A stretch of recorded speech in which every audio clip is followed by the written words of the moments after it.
And how would you define freedom?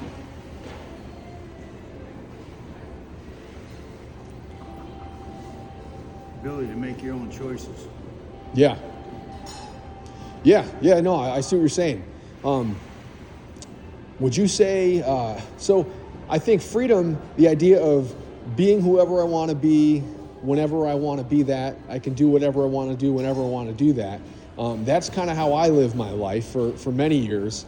And this kind of freedom, to me, results in slavery, because I was free to do as many drugs as I wanted. I was free to drink as much beer and liquor as I wanted, but I wound up becoming enslaved to those things. And it wasn't just, beer, it wasn't just drugs, it was hatred, it was pornography, it was all kinds of evils that were in my heart.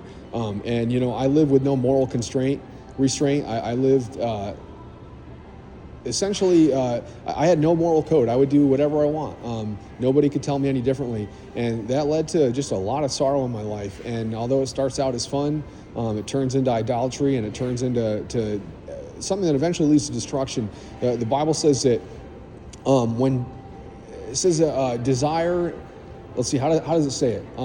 It's talking about sin, and that sin comes from this desire within you. When sin is birthed, it eventually gives, when a sin is conceived, it gives birth to death when it's fully grown. And man, that's something that I experienced on a very regular basis, was this reoccurring theme of death in my life. And I don't know, have you ever experienced the deadly results of sin before? Don't think so. No? Well, so you've never, do you think that you've committed sin in your life? Yeah, I've asked Jesus for my forgiveness. That's awesome. Are you a Christian? Lutheran. You're a Lutheran? What does that mean to be a Lutheran? God's honest truth, I'm not real sure. That's just what I was baptized as when I was young. Yeah. When I thought I was going to pass away. So